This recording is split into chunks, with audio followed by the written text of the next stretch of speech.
Welcome, dear students. Welcome to our study pro channel. And I am Ananda Singh and just আজকে আবার শুরু করতে চলেছি আমরা আমাদের ফিলসফি আলোচনা। আমাদের আলোচনার অন্তর্ভুক্ত রয়েছে নিরপেক্ষ ন্যায়। এই নিরপেক্ষ ন্যায়কে নিয়ে আমরা আজকে যে দ্বিতীয় ক্লাস রয়েছে সেই দ্বিতীয় ক্লাসের দিকে এগোবো। লাস্ট ডেতে যেটা আলোচনা করেছিলাম সেটা হচ্ছে নিরপেক্ষ ন্যায় এবং নিরপেক্ষ ন্যায়ের গঠন সম্পর্কে অনেক কিছুই আলোচনা করা হয়েছে, যেখানে আমরা পেয়েছি নিরপেক্ষ ন্যায়ের সংজ্ঞা, তার বৈশিষ্ট্য, তার সঙ্গে পেয়েছি নিরপেক্ষ ন্যায়ের যে গঠন, সেই গঠন এবং গঠনের মধ্যে আমরা পেয়েছি তার বিভিন্ন বিষয়, যেখানে রয়েছে বিভিন্ন পদের যে আলোচনা, পক্ষপদ, সাধ্যপদ এবং হেতুপদ, এবং তার সঙ্গে আমরা পেয়েছি নিরপেক্ষ ন্যায়ের সঙ্গে রিলেটেড যে বিষয়, খুব গুরুত্বপূর্ণ বিষয় যেটা নিরপেক্ষ ন্যায়ের আকারের মধ্যে পড়ে, সেটা হচ্ছে আমাদের সংস্থান। এই সংস্থান চার প্রকার: প্রথম, দ্বিতীয়, তৃতীয় এবং চতুর্থ সংস্থান। এই চারটি সংস্থানের আমরা যে চিত্ররূপ, সেই চিত্ররূপগুলো আলোচনা করেছি, এবং বিভিন্ন সংস্থানে হেতুপদের যে বিভিন্ন অবস্থান হয় সেটা নিয়ে আলোচনা করেছি। আজকে যেটা আমাদের আলোচনার বিষয়বস্তু থাকছে, সংস্থানের পরে ন্যায়ের আরেকটি গুরুত্বপূর্ণ বিষয়, সেটি হচ্ছে মূর্তি। এই মূর্তিটাও কিন্তু একটি খুব ভাইটাল বিষয়, যেটা আমাদের নিরপেক্ষ ন্যায়ের বৈধতা বিচারের ক্ষেত্রে, অর্থাৎ বৈধ ন্যায় চিহ্নিতকরণের ক্ষেত্রে কিন্তু খুবই গুরুত্বপূর্ণ এবং কার্যকরী ভূমিকা পালন করে থাকে। অতএব এখানে আমাদের মূর্তিটাকেও কিন্তু জানতে হবে। আমরা জাস্ট আজকে তাহলে মূর্তিটা নিয়ে আলোচনা করব। আমাদের আজকের বিষয় হচ্ছে মূর্তি। ওকে, আজকের বিষয় আমাদের হচ্ছে মূর্তি বা মুড।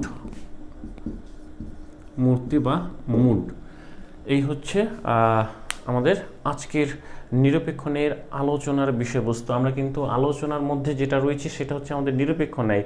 এই নিরপেক্ষ ন্যায়েরই হচ্ছে অন্তর্ভুক্ত আজকের এই মূর্তিটা। ওকে, এটা আবার ভুল ভেবো না যে এটা একটা অন্য অধ্যায় বা মূর্তি বা মুড যেটা অন্য অধ্যায়ে চলে গেলাম, সেটা নয়। আজকের নিরপেক্ষ ন্যায় রয়েছি, নিরপেক্ষ ন্যায়েরই অন্তর্ভুক্ত এই বিষয় হচ্ছে মূর্তি বা মুড। এটা নিয়ে আমরা আলোচনা করব। প্রথমতই যেটা আলোচনার আসে সেটা হচ্ছে এই মূর্তি কাকে বলে, এটার সংজ্ঞা আমাদের জানা প্রয়োজন, যে হোয়াট ইজ মুড অর মূর্তি কাকে বলে। মূর্তির ক্ষেত্রে আমরা এটা বলবো যে নিরপেক্ষ ন্যায়ের হেতুবাক্য ও সিদ্ধান্তের গুণ ও পরিমাণ অনুযায়ী ন্যায়টির যে আকার হয় সেই আকারকেই বলা হয় মূর্তি। ওকে, আরেকবার বলছি, তোমাদের কাজ যেটা হচ্ছে নোট ডাউন করে নেওয়া, পড়ার জন্য সুবিধার জন্য তোমাদের পড়ার সেটাকে সাজিয়ে নেওয়া, তোমরা সেভাবে সাজিয়ে নেবে। তাহলে আরেকবার বলছি যে একটি নিরপেক্ষ ন্যায়ের অন্তর্গত হেতুবাক্য ও সিদ্ধান্তের গুণ ও পরিমাণ অনুযায়ী ন্যায়টির যে আকার হয় সেই আকারকে বলা হয় মূর্তি। ওকে, যেমন আমরা ইতিপূর্বে জেনেছিলাম যে একটি ন্যায় হেতু পদের অবস্থান অনুযায়ী ন্যায়ের যে বিভিন্ন আকার হয় সেই আকারকে বলা হয় সংস্থান। ওকে, হেতুপদের বিভিন্ন অবস্থান অনুযায়ী আমরা দেখেছি বিভিন্ন আকার হয়েছে, সেটা হয়েছে সংস্থান। এইবার হচ্ছে সংস্থানের মতোই আরেকটি বিষয়, সেটা হচ্ছে মূর্তি, এবং মূর্তির সংজ্ঞা আমরা জেনে নিলাম। একই সংস্থানে যে কোনো যুক্তি হচ্ছে বৈধ, সেক্ষেত্রে দেখা যাচ্ছে অন্য অন্য মূর্তি হতে পারে, অর্থাৎ গুণ ও পরিমাণের ভিত্তিতে অন্য অন্য মূর্তি আসতে পারে। যেমন হচ্ছে একটি আমি ফার্স্ট ফিগারই নিই, যেমন ফার্স্ট ফিগার আমাদের যদি এইরকম ধরি আমরা, তাহলে এই ফিগারে আমাদের দেখা গেল প্রধান আশ্রয় বাক্য এ, অপ্রধান আশ্রয় বাক্য এ এবং সিদ্ধান্ত আমাদের এ। এইটা যদি আমরা ফার্স্ট ফিগারে ধরে নিই, তাহলে এইটা আমাদের একটা মূর্তি, যে ফার্স্ট ফিগার এই মূর্তি এ এ এ। ওকে, আবার এখানে এই প্রধান আশ্রয় বাক্য এ, অপ্রধান আশ্রয় বাক্য ই, সিদ্ধান্ত ই, এরকম আসতে পারে। অর্থাৎ একই রকম যে সংস্থান, একই সংস্থানে বিভিন্ন মূর্তির অবস্থান আসতে পারে এবং বিভিন্ন তার রূপ হতে পারে, অর্থাৎ বৈধ হতে পারে, অবৈধ হতে পারে, এই বিষয়গুলো আসতে পারে। সেই কারণে এখানে মূর্তির বিষয়টাকে তুলে ধরা হয়েছে। ওকে, তো সংস্থান আমাদের রয়েছে এই সাইডটায়, এবং এই যে রূপগুলো আমরা দেখতে পাচ্ছি এটা হচ্ছে আমাদের মূর্তি। ওকে, তাহলে মূর্তি কি? এই যে হেতুবাক্য এবং এটা সিদ্ধান্ত, এই যে হেতুবাক্য এটা সামান্য সদর্থক, এটা সামান্য সদর্থক। এই যে গুণ এবং পরিমাণ একটা তারতম্য এর সঙ্গে এর, যেমন এটা হচ্ছে সামানার্থক সামানার্থক সামানার্থক, তাহলে এখানে ডিফারেন্সই রয়েছে। এইভাবে যতগুলো আমাদের যে চারটে নিরপেক্ষ বচন রয়েছে এ ই আই এবং ও, এই বচনগুলোকে আমরা যদি ক্রম অনুযায়ী পরপর সাজালে আমরা যত প্রকারের এইরকম হেতুবাক্য জোড়াদ্বয় পাবো, হেতুবাক্য জোড়া পাবো এবং তার সঙ্গে সিদ্ধান্ত অ্যাড করে আমাদের যে মূর্তি সংখ্যা এরকম অবস্থান অনুযায়ী যে একটা বিভিন্ন ধরনের ডিফারেন্সই পাবো আকারে, এই ধরনের আকারগুলোকে বলা হয় আমাদের মূর্তি। আমরা আজকে আমাদের এই মূর্তিগুলো সম্পর্কে আমরা জানবো ডিটেলসে। ওকে, তাহলে আমরা জেনে নিলাম এই ধরনের যে নিরপেক্ষ বচনের হেতুবাক্য এবং হচ্ছে নিরপেক্ষ ন্যায়ের হেতুবাক্য এবং সিদ্ধান্তের যে গুণ ও পরিমাণ অনুযায়ী যে বিভিন্নতা রয়েছে, সেই বিভিন্ন আকার রয়েছে, সেই আকারকে বলা হচ্ছে আমাদের মূর্তি। এই মূর্তিটা আমরা কি করব, আমরা দেখে নেব যে একটা এরকম হয়, এবার মূর্তি দুটো অর্থে হয়, সংকীর্ণ অর্থ, একটা হচ্ছে ব্যাপক অর্থ। সংকীর্ণ অর্থে কি হয়, সংকীর্ণ অর্থে শুধু থাকে কি হেতুবাক্য, এই হেতুবাক্য দুটির, ওকে, এই হেতুবাক্য দুটির গুণ পরিমাণ, হেতুবাক্য দুটির গুণ ও পরিমাণ অনুযায়ী যে আকারটা হয় সেটাকে বলা হচ্ছে সংকীর্ণ অর্থে মূর্তি। হেতুবাক্য দুটির গুণ ও পরিমাণ অনুযায়ী ন্যায়ের যে বিভিন্ন আকার হয় সেটাকে বলা হয় সংকীর্ণ অর্থে মূর্তি। এটা হচ্ছে সংকীর্ণ অর্থে। এবার ব্যাপক অর্থে যদি ধরা হয়, এটা যেমন হচ্ছে সংকীর্ণ অর্থে, ওকে, সংকীর্ণ অর্থ। এবার ব্যাপক অর্থে যদি ধরা হয়, ব্যাপক অর্থে তাহলে মূর্তিটা কি, ব্যাপক অর্থে মূর্তির ক্ষেত্রে বলা হচ্ছে কি এই যে হেতুবাক্য দুটির ও, এখানে থাকছে হেতুবাক্য দুটির ও সিদ্ধান্তের, হেতুবাক্য দুটির ও সিদ্ধান্তের গুণ ও পরিমাণ। তাহলে ব্যাপক অর্থে যেটা হচ্ছে ইনক্লুড হচ্ছে হেতুবাক্য দুটির সঙ্গে সঙ্গে কি থাকছে, হেতুবাক্য দুটি ও সিদ্ধান্তের। হ্যাঁ, তার মানে এখানকার যদি আমরা ধরি তাহলে হেতুবাক্য পরপর দুটো যদি হয় এরকম এরকম একটা হতে পারে মূর্তি। আবার ধরা যেতে পারে এখানে এর সঙ্গে আমি এ করতে পারি বা ই করতে পারি, দ্যাট ইজ সংকীর্ণ অর্থে এগুলো হচ্ছে মূর্তি। আর যদি ব্যাপক অর্থে আমি মূর্তি ধরি, ব্যাপক অর্থে তার মানে কি হেতুবাক্য দুটি থাকবে, তার সঙ্গে সিদ্ধান্তও থাকবে। তার মানে হেতুবাক্য সিদ্ধান্ত, বা এরকম দিতে পারি হেতুবাক্য সিদ্ধান্ত, এরকম দিতে পারি। তার মানে তিনটি বচনই থাকবে, নিরপেক্ষ ন্যায়ে যে তিনটি বচনের কথা বলা হয় সেই তিনটি বচনই থাকবে ব্যাপক অর্থে যে মূর্তি, সেই মূর্তির ক্ষেত্রে। এই রকম যে গুণ ও পরিমাণ অনুযায়ী যে পার্থক্য নিরপেক্ষ ন্যায়ের বচনগুলোর, সেই বচনের যে আকারটা হয় এইভাবে, সেটাকে বলা হয় মূর্তি। ওকে, আমরা দেখে নেব এবার যে মূর্তির সংখ্যা পরপর ক্রমান্বয়ে বসিয়ে আমরা কতগুলো পেতে পারি, কতগুলো আমাদের মূর্তি হতে পারে। আমরা জানি যে নিরপেক্ষ ন্যায় চারটি, এ ই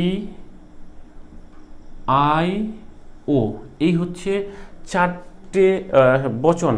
আমরা জানি নিরপেক্ষ নিরপেক্ষ বচন হচ্ছে চারটি, এ ই আই এবং হচ্ছে ও, এ ই আই এবং ও, এই হচ্ছে চারটে নিরপেক্ষ বচন। এই চারটে নিরপেক্ষ বচনকে এবার যদি আমরা ধরে নিই সংকীর্ণ অর্থে, আমি আগে মূর্তিগুলো করি, যেমন এটা যদি প্রধান আশ্রয় বাক্য হয়, এটা প্রধান আশ্রয় বাক্য। এবার এই প্রধান আশ্রয় বাক্য, তার সঙ্গে আমি নিলাম যে এর সঙ্গে, এবার সবগুলোতে প্রধান আশ্রয় বাক্য নিচ্ছি, প্রধান আশ্রয় বাক্য, প্রধান আশ্রয় বাক্য, প্রধান আশ্রয় বাক্য, প্রধান আশ্রয় বাক্য, আমি সাজানোর চেষ্টা করছি। ওকে, এবার পরপর এই যে বচনগুলো এ ই আই ও, এই যে বচনের যে ক্রমটা, এই বচনের ক্রমটাকে আমি অপ্রধান আশ্রয় হিসাবে ব্যবহার করছি। তাহলে এ ই আই ও, ওকে, তাহলে কি পেলাম, প্রধান আশ্রয় বাক্য সবগুলোতে ধরলাম, তার সঙ্গে এ ই আই ও যে ক্রমটা রয়েছে আমাদের নিরপেক্ষ বচনের, সেগুলোকে পরপর অপ্রধান আশ্রয় বাক্য হিসেবে সাজালাম। তাহলে দেখা গেল এই যে একটা আমি কি পেলাম, এখানে পেলাম আমার যে সংকীর্ণ অর্থে এটা হচ্ছে আমার মূর্তি। এবার একটি বচনকে সংকীর্ণ অর্থে মূর্তি ধরে, একটি বচনকে প্রধানাশ্রয় বাক্য ধরে সংকীর্ণ অর্থে মূর্তি পেলাম 4। এইবার ই রয়েছে, ইকে সিমিলারলি যদি ধরি এবং পরপর ইকে প্রধান আশ্রয় বাক্য ধরে পরপর যদি এই যে বচনের ক্রমটা এগুলোকে যদি আমি পাশে বসাই অপ্রধান আশ্রয় বাক্য হিসাবে, তাহলে এখানেও আমি 4টে মূর্তি পাবো, ই ও, ই এ, ই ই, ই আই, ই ও। ওকে, আশা করি বুঝতে পারছো। এবং এবার আইকে যদি প্রধান আশ্রয় বাক্য ধরে সাজাই, তাহলে আইয়ের সঙ্গে এ অপ্রধান, আইয়ের সঙ্গে ই অপ্রধান হবে, আইয়ের সঙ্গে আই অপ্রধান, আইয়ের সঙ্গে ও। ওকে, এবার থাকলো ও বচন। ও বচনকে প্রধান আশ্রয় বাক্য ধরে পরপর এগুলোকে অপ্রধান আশ্রয় বাক্য হিসাবে সাজাবো, ও এ, ও ই, ও আই, ও ও। তাহলে এখানে টোটাল যেটা দেখা যাচ্ছে যে সংকীর্ণ অর্থে যদি আমি একটি হেতুবাক্য মানে একটি প্রধান হেতুবাক্য আর অপ্রধান হেতুবাক্য যদি পরপর সাজাই, তাহলে সংকীর্ণ অর্থে যে মূর্তি, তাহলে আমি দেখতে পাচ্ছি যে 4টে বচনকে প্রধান আশ্রয় বাক্য ধরে 16টি মূর্তি আমি পাচ্ছি সংকীর্ণ অর্থে। এইবার আমরা ব্যাপক অর্থে চলে যাই। এই যে 16টি আমি পেলাম, ওকে, একটি বচনকে প্রধান আশ্রয় বাক্য ধরে আমি 4 পেলাম, তাহলে 4টি বচন রয়েছে, 4 4 16, আমার এখানে হচ্ছে সংকীর্ণ অর্থে 16টি মূর্তি। এবার এই 16টি মূর্তিকে আমি ব্যাপক অর্থে যদি পরিণত করতে চাই, ব্যাপক অর্থে অর্থাৎ এখানে সিদ্ধান্তকেও যদি ইনক্লুড করি, তাহলে আমার মূর্তির সংখ্যা টোটালি কত দাঁড়ায় সেটা আমরা দেখে নেব। ওকে, আমি এখানে করার চেষ্টা করছি, জাস্ট এটাকে নিলাম যে এই মূর্তিটাই, ওকে, এ এ, তাহলে এ এ সংকীর্ণ অর্থে রয়েছে। এবার এই এ যে মূর্তিটা রয়েছে এর সঙ্গে আমার এই যে ক্রমটা বচনের এ ই আই ও নিরপেক্ষ বচনের যে ক্রম, এই বচনগুলোকে আমি পরপর সিদ্ধান্ত হিসাবে সাজানোর চেষ্টা করি। ওকে, তাহলে এই মূর্তিটা সংকীর্ণ অর্থে এর সঙ্গে সিদ্ধান্ত আমি এ নিলাম, এই যে এ, তারপরে এই এর সঙ্গে আমি ই সিদ্ধান্ত নিতে পারি, এই এ মূর্তির সঙ্গে আই সিদ্ধান্ত, তাহলে এই এ মূর্তির সঙ্গে ও সিদ্ধান্ত। ওকে, বোঝাতে পেরেছি? তাহলে এই মূর্তিটার সঙ্গে পরপর এই আবার বচনের যে ক্রমটা রয়েছে আমাদের, সেটাকে আমি সিদ্ধান্ত হিসেবে বসালাম। তাহলে ব্যাপক অর্থে একটি বচনকে, এখানে একটি বচনকে প্রধান আশ্রয় বাক্য ধরে এখানে কিন্তু অলরেডি আমি যেটা হচ্ছে প্রথমত 4টে পেলাম। ওকে, তারপরে যেগুলো সংকীর্ণ অর্থে ছিল এক একটিকে যদি আমি ব্যাপক অর্থে প্রয়োগ করতে যাই 4টে হয়ে যায়। তারপরে থাকছে আমার এ ই। এবার এ ই রয়েছে সংকীর্ণ অর্থে মূর্তি, এই সংকীর্ণ অর্থে মূর্তিটাকে আমি ব্যাপক অর্থে প্রয়োগ করব, অর্থাৎ সিদ্ধান্তটাকে এখানে ইনক্লুড করব। এ ই এর সঙ্গে এ সিদ্ধান্ত, এ ই এর সঙ্গে আমার ই সিদ্ধান্ত, এই এ ই সঙ্গে আমার আই সিদ্ধান্ত, এ ই সঙ্গে আমার ও সিদ্ধান্ত। তাহলে এটারও আমি 4টা পেলাম। আবার এখানে রয়েছে এ আই। এবার এই এ আই যদি সংকীর্ণ অর্থে মূর্তি হয়, এর সঙ্গে ব্যাপক অর্থে যদি আমি সিদ্ধান্তকে ইনক্লুড করি, তাহলে এ আই এ হবে, এ আই ই হবে, এ আই আই হবে, এ আই ও হবে। ওকে, এবং লাস্ট আরেকটি মূর্তি রয়েছে এ বচনকে ধরি, যেটা হচ্ছে সংকীর্ণ অর্থে মূর্তি এ ও। তাহলে এ ও ই, এ ও আই, এ ও। তাহলে আমরা দেখতে পাচ্ছি সেটা হলো যে আমাদের একটি বচন অর্থাৎ এ বচনকেই প্রধান আশ্রয় বাক্য ধরে, আমি এ বচনকেই প্রধান আশ্রয় বাক্য ধরে প্রথমত এই ক্রমগুলোকে বসিয়ে আমি সংকীর্ণ অর্থে মূর্তি করলাম। এই সংকীর্ণ অর্থে যে মূর্তি রয়েছে, এই সংকীর্ণ অর্থে মূর্তিকে আমি কি করছি, তারপরে বচনের ক্রমগুলোকে ব্যাপক অর্থে মূর্তি করার জন্য সিদ্ধান্ত হিসাবে বচনের ক্রমগুলোকে A I O, A I, A E I O, A E I ওকে পরপর আমি কিন্তু সাজিয়ে নিলাম সিদ্ধান্ত হিসাবে। ওকে, ফলে দেখা গেল ব্যাপক অর্থে মূর্তি তৈরি হয়ে গেছে এবং দেখা যাচ্ছে এ বচনকে প্রধান আশ্রয় বাক্য ধরে সব জায়গাতেই দেখা যাচ্ছে 4টে কিন্তু আমার অলরেডি 4 4 16, এখানে একটি বচনকে ধরেই কিন্তু আমার 16টি মূর্তি এসে গেছে। এ বচনকে ধরে কিন্তু আমার 16 মূর্তি এসে গেছে। এইরকম আমি যদি ই বচনকে ধরি তাহলে এখানে ই বচনেরটা করছি ই এ ই এ ই এ ই এর সঙ্গে আবার এইগুলোই ব্যাপক অর্থে আমি প্রয়োগ করব, অর্থাৎ সিদ্ধান্ত হিসাবে ই এ ই ই এ ই ই এ আই ই এ ও, তারপরে হচ্ছে এটা ই ই ই ই এ ই ই ই ই ই, এটা বুঝতে পারছো তো? এটার সঙ্গে আমি সিদ্ধান্ত এগুলোকে লাগাচ্ছি। হ্যাঁ, ই ই ই আই, এবার আসছে আই, এবার এই ইর সঙ্গে ই ই ও।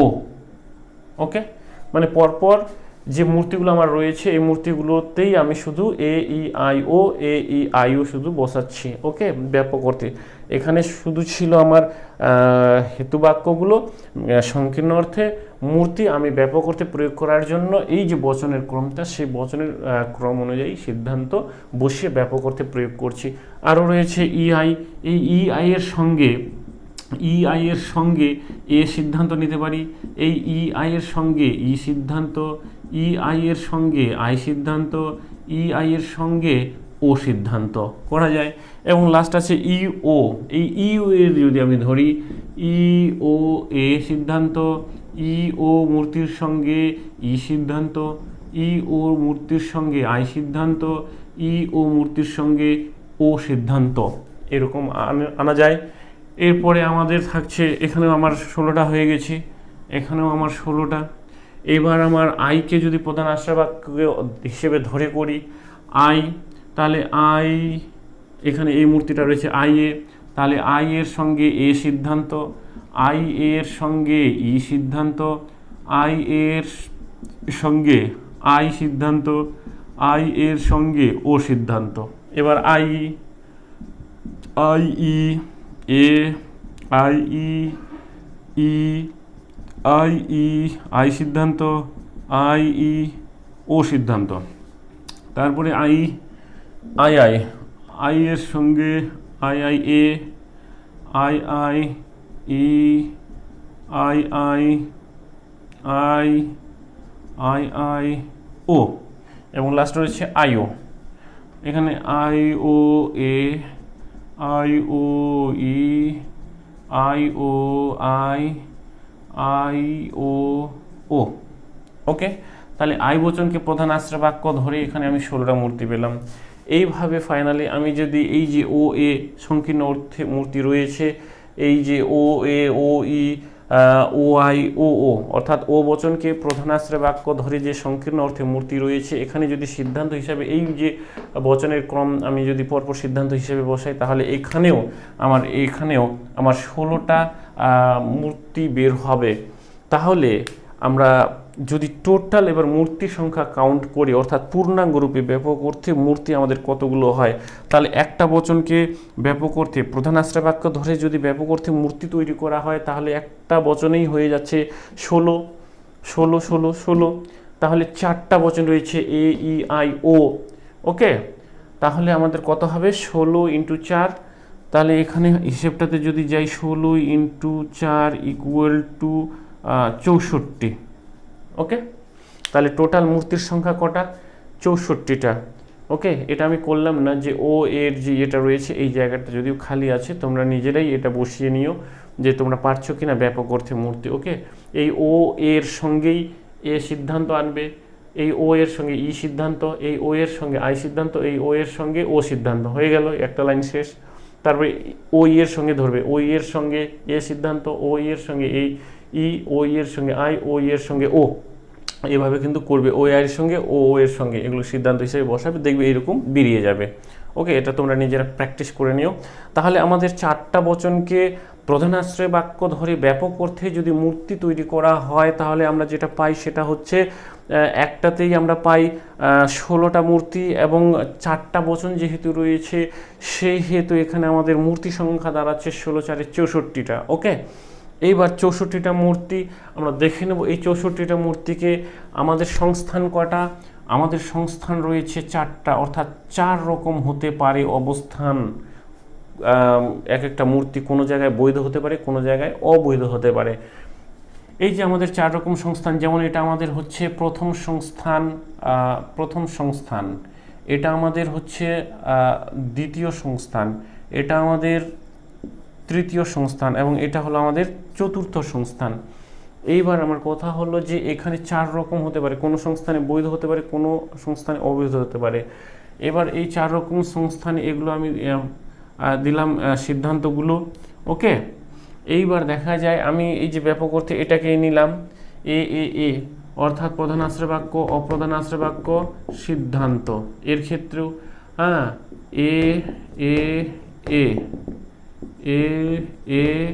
এ সিদ্ধান্ত, এখানে প্রধান আশ্রয় বাক্য, অপ্রধান আশ্রয় বাক্য এবং সিদ্ধান্ত এ। তাহলে এই যে 4টা আমরা পেলাম, এই যে 4টা এখানে ফার্স্ট ফিগার মানে প্রথম সংস্থান, এটা দ্বিতীয় সংস্থান, এটা তৃতীয় সংস্থান, আর এটা হচ্ছে চতুর্থ সংস্থান।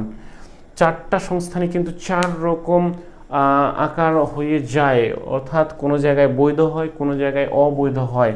তার মানে আমরা ব্যাপক অর্থে মূর্তি তৈরি করতে গিয়ে পেলাম 64টি, 16 × 4 64টা মূর্তি টোটাল।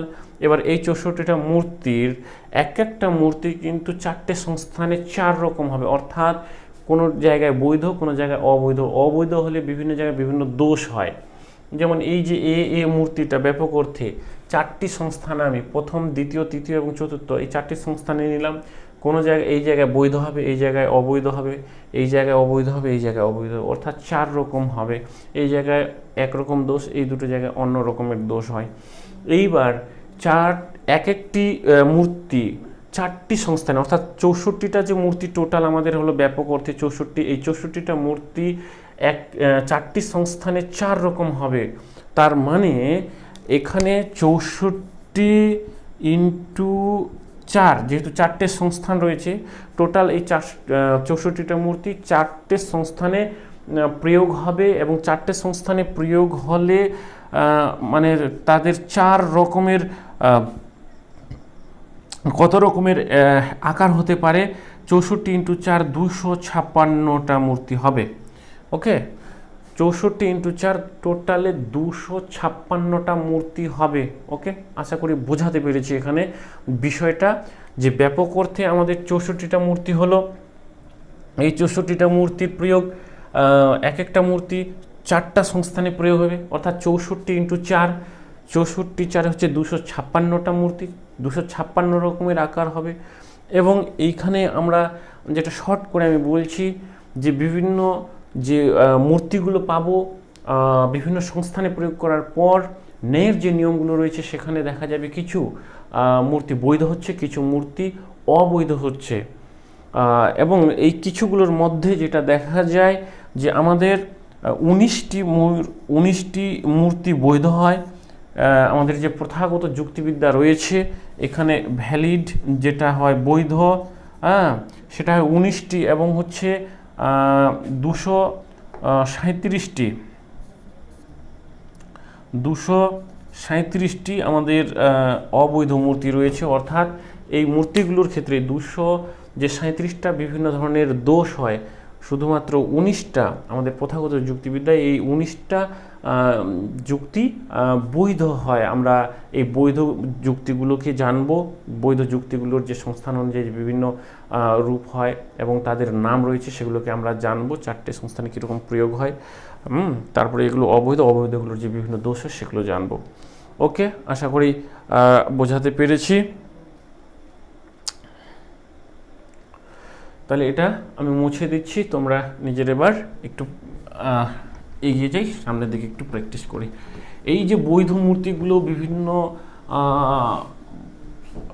সংস্থানে যে মূর্তিগুলো বৈধ রয়েছে, এবার কোন সংস্থানে এই যে টোটাল 256টা আমরা পেলাম, এই 256তে কিন্তু আমাদের এখন 256কে কিন্তু আমাদের এখন কি করতে হবে? 256 মধ্যে আমাদের দেখে নিতে হবে কোন সংস্থানে কোন কোন মূর্তি বৈধ হয়।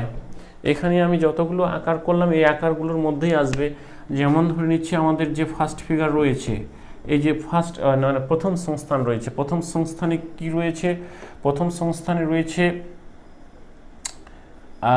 বৈধ মূর্তি বারবারা, নাম এইভাবে দেওয়া হয়েছে বারবারা, আমরা এইভাবে বলবো বারবারা। এখানে দেখে নিতে হবে কি রয়েছে, এখানে বচনগুলো আমাকে খুঁজতে হবে যে প্রথম সংস্থানে এটা হচ্ছে বৈধ মূর্তি এ এ এ, তার মানে এই যে আমি এ এ মূর্তিটা দেখালাম যে বিভিন্ন সংস্থানে, তাহলে এ এ এ এখানে কি রয়েছে, এ এ এ মূর্তি রয়েছে এবং বৈধ এটা প্রথম সংস্থানে এবং তার নাম হচ্ছে বারবারা, এই এ এ মূর্তিটা। শিলারেন্ট রয়েছে, শিলারেন্ট, এই যে শিলারেন্ট, তার মানে এখানে রয়েছে ই এ ই ই এ ই, এই মূর্তিটি বৈধ কোথায়, প্রথম সংস্থানে, ই এ ই প্রথম সংস্থানে বৈধ। তারপর রয়েছে ডেরিয়াই, ডেরিয়াই মতলব এখানে আমরা কি পাচ্ছি, A I I, A I I Darii, A I I প্রথম সংস্থানে এটা বৈধ মূর্তি। আমরা পাচ্ছি ফেরিও, F E R I O, ফেরিও, এখানে কি কি আছে, ই আই ও বচন হিসেবে রয়েছে, ই আই ও, এই ই আই ও মূর্তিটি প্রথম সংস্থানে বৈধ।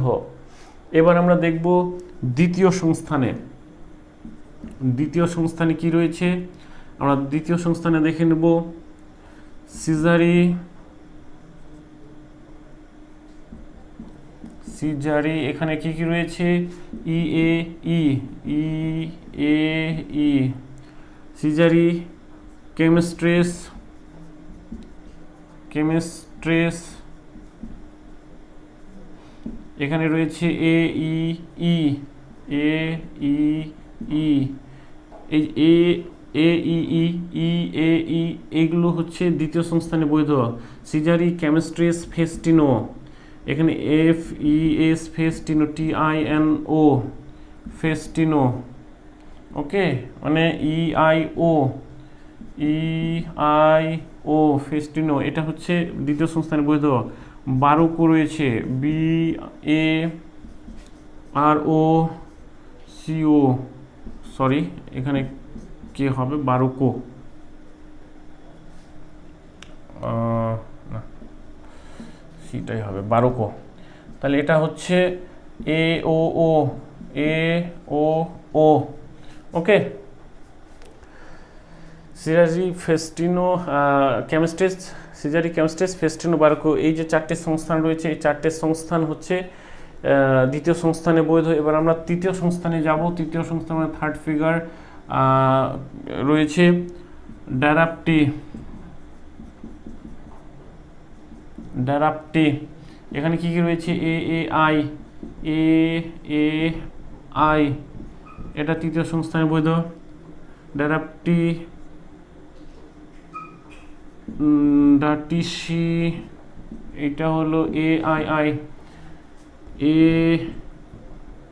আই আই, ডিজামিজ, এটা হচ্ছে I A I I A I, Darapti Datisi Disamis. তারপর হচ্ছে ফেলাপটন, ফেলাপটন, এখানে আছে ই এ ও, ই এ ও, ফেলাপটন, ড্যারাপ্টি ডাটিসিস ডিজামিজ, বোকার্ডো, বোকার্ডো,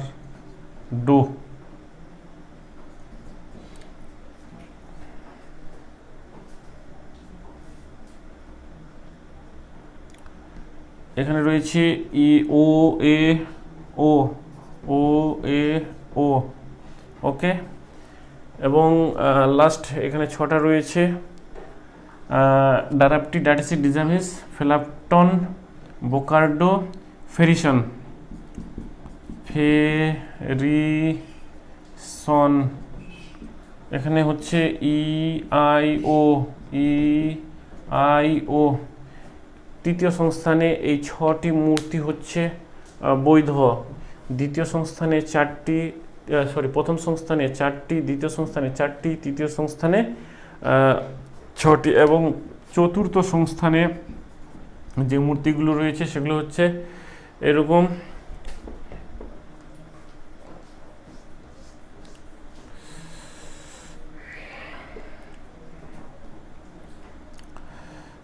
ব্রহ্মাণ্টিপ,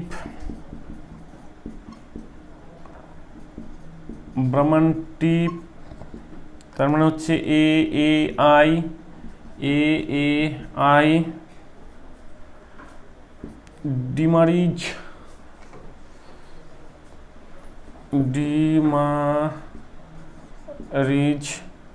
ডিমারিজে আসছে আই, ডিমারিজ।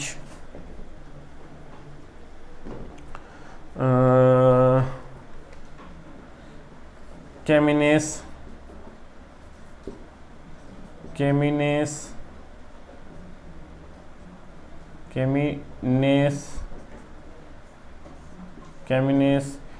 এ ই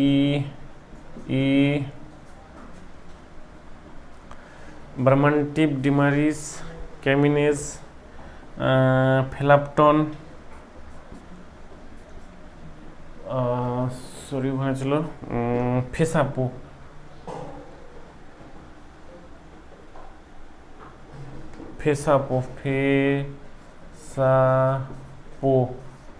এটা হচ্ছে ই এ ও ফেসাপো, আর হচ্ছে প্রেসিশন,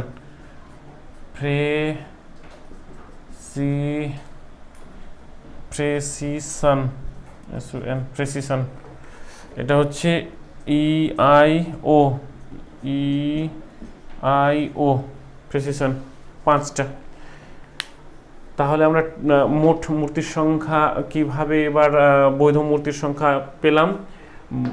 বারবারা এ, বারবারা সিলারেন্ট ই, ডেরিয়াই এআই, ফেরিও EIO, বারবারা সিলারেন্ট, ডেরিয়াই, ফেরিও, সিজারি ক্যামস্টেস, ফেস্টিনো, বারোকো। দ্বিতীয় সংস্থানে 4টি, প্রথম সংস্থানে 4টি, তৃতীয় সংস্থানে 6টি, ডারাপ্টি, ডাটেসি, ডিজামিজ, ফেলাপটন, বোকার্ডো, ফেরিশন, এখানে হচ্ছে 6টি। এবং হচ্ছে চতুর্থ সংস্থানে আমাদের মূর্তির সংখ্যা হচ্ছে 5টি, যেটা হচ্ছে ব্রহ্মাণ্টিপ, ডিমারিজ, ক্যামিনেস, ফেসাপো অ্যান্ড প্রেসিশন। এই হচ্ছে আমাদের এখানে 5টি। তাহলে আমাদের মোট যে মূর্তি সংখ্যা 19টি, 4 4 8 8 6 14 14 আর 5 হচ্ছে 19। টোটাল মূর্তির সংখ্যা আমাদের দাঁড়াচ্ছে এই 19টি। আমাদের এখন একটু বই তোমরা খুলে নেবে যে সংস্থানগুলো রয়েছে, সংস্থানে এবং বিভিন্ন মূর্তি, তার সঙ্গে যে 4টে যে সংস্থান রয়েছে, 4টে সংস্থানে যে ভাগ ভাগ করে দেওয়া এইভাবে যে মূর্তিগুলো রয়েছে, এই মূর্তিগুলোর নাম দেওয়া আছে, বাংলায় উচ্চারণ করে দেওয়া আছে, তোমরা পড়ে নেবে। ওকে, আরেকবার তোমাদের সুবিধাতে আমি বলে দিচ্ছি। বারবারা সিলারেন্ট, ডেরিয়াই, ফেরিও, এগুলো চলতে চলতে, হাঁটতে হাঁটতে, পকেটে রেখে বা বন্ধুকে ফোন করার সঙ্গে সঙ্গে এগুলো মনে করে রাখতে হবে, যাতে তোমাদের ঠোঁটস্থ থাকে, যাতে লজিকটা করার পর সঙ্গে সঙ্গে যাতে তোমাদের নজরে পড়ে যে এটা আমার এই মূর্তি বৈধ মূর্তি হবে, তাতে আমাদের একটু হলেও মুশকিলটা আসান হবে বৈধতা বিচারের ক্ষেত্রে। তাহলে এগুলো বলছি: বারবারা সিলারেন্ট, ডেরিয়াই, ফেরিও, এটা হচ্ছে সেকেন্ড ফিগারে, সিজারি ক্যামস্টিস, ফেস্টিনো, বারোকো। এবার হচ্ছে থার্ড ফিগারে ডারাপ্টি, ডাটেসি, ডিজামিস, ফেলাপটন, বোকার্ডো, ফেরিশন। এবং হচ্ছে চতুর্থ সংস্থা ব্রহ্মাণ্টিপ, ডিমারিজ, ক্যামিনেস, ফেসাপো অ্যান্ড প্রেসিশন। এই হচ্ছে 5টি। এগুলোকে তোমরা কি করবে, ভালো করে ঠোঁটস্থ করে নেবে যে এই যে মূর্তিগুলো, বচনগুলো যে রয়েছে, এগুলো শুধু নামগুলো হচ্ছে বৈধ মূর্তি হলে এগুলোর নাম আসবে, নাম লিখতে হবে যে অমুক সংস্থানে অমুক বৈধ মূর্তি এবং নাম হচ্ছে এইটা। কাজেই এগুলোকে কিন্তু আমাদের এই 4টে সংস্থানের যে বৈধ মূর্তি, এই বৈধ মূর্তিগুলো কিন্তু মুখস্থ করতে হবে। আজকের টাস্ক কিছু না, আজকের টাস্ক এগুলোই তোমরা দেখবে। 4টে সংস্থানে বৈধ মূর্তি, নামগুলো মনে করবে, এক অপরের সঙ্গে, বন্ধু বান্ধবের সঙ্গে আলাপ আলোচনায় তোমরা একটু বইয়ে তোমরা মিলিয়ে দেখে নেবে। এখানে আমার একটু যদি কোনো জায়গায় গণ্ডগোল হয়েও থাকে তাহলে তোমরা একটু মিলিয়ে নেওয়ার চেষ্টা করবে। বই দেখে উচ্চারণ সহ সেখানে লিখে দেওয়া আছে বাংলায় উচ্চারণগুলো, বিভিন্ন বইয়ে তোমরা দেখে নেবে। নিরপেক্ষণের যে চ্যাপ্টার রয়েছে সেখানেই তোমরা উচ্চারণ ধরে ধরে এগুলোকে সুন্দরভাবে মুখস্থ করে নেবে। আর মুখস্থ একবারে সবগুলো করবে না, হয়তো প্রথম ধাপে এটা করলে, তারপর দ্বিতীয় ধাপে এটা করছো, বা তার সঙ্গে প্রথম ধাপের সঙ্গে দ্বিতীয় ধাপ, কারোর সঙ্গে গল্প করছো, ফোনে গল্প করছো, বা এমনি দেখা হয়েছে, সেক্ষেত্রে প্রথমটা বলো, দ্বিতীয়টা বলো, নাম সহ এগুলো যে বচনগুলোর অবস্থান সেগুলো, এবং থার্ড ফিগারটা তারপরে করলে, থার্ড ফিগারে যেটা হয়ে গেল তারপরে পরের স্টেপে ফোর্থ করলে, এইভাবে পরপর ভাগ ভাগ করেই তোমাদের করতে হবে 19টি মূর্তি, বৈধ মূর্তির নামগুলো। ওকে, মুশকিল কিছু নয়, সব কিছুই আসান, চেষ্টা করো। আজকের ক্লাসটা কেমন হলো সেটা আমি বলতে পারছি না, তোমরা শুনছো, তোমরা দেখছো, ক্লাসগুলো করছো, অতএব তোমাদের কাছ থেকে আমি ফিডব্যাক আশা করছি। তার সঙ্গে অভিজ্ঞ ব্যক্তিরাও আছেন যারা ক্লাসগুলোকে ওয়াচ করছেন বা দেখার চেষ্টা করছেন বা দেখছেনও, তো আমাকে কাইন্ডলি অবশ্যই জানাবেন। ভুলভ্রান্তি অ্যাবসেন্ট মাইন্ডেড ফাংশন হয়ে যায়, বিভিন্ন ধরনের কারণ থাকে পারিপার্শ্বিক, সেক্ষেত্রে অবশ্যই ভুলগুলো জানাবেন, আমি শুধরে নেওয়ার চেষ্টা করব। আর আমাদের যে চ্যানেল রয়েছে স্টাডি প্রোতে আমি যে ফিলোসফি ক্লাসগুলো করছি এগুলোকে ফলো করার জন্য অবশ্যই আপনারা চ্যানেলটিকে সাবস্ক্রাইব করবেন আর পাশে থাকবেন। সুস্থ থাকুন, ভালো থাকুন, বাড়িতে থাকুন। ধন্যবাদ। ওকে, থ্যাংক ইউ।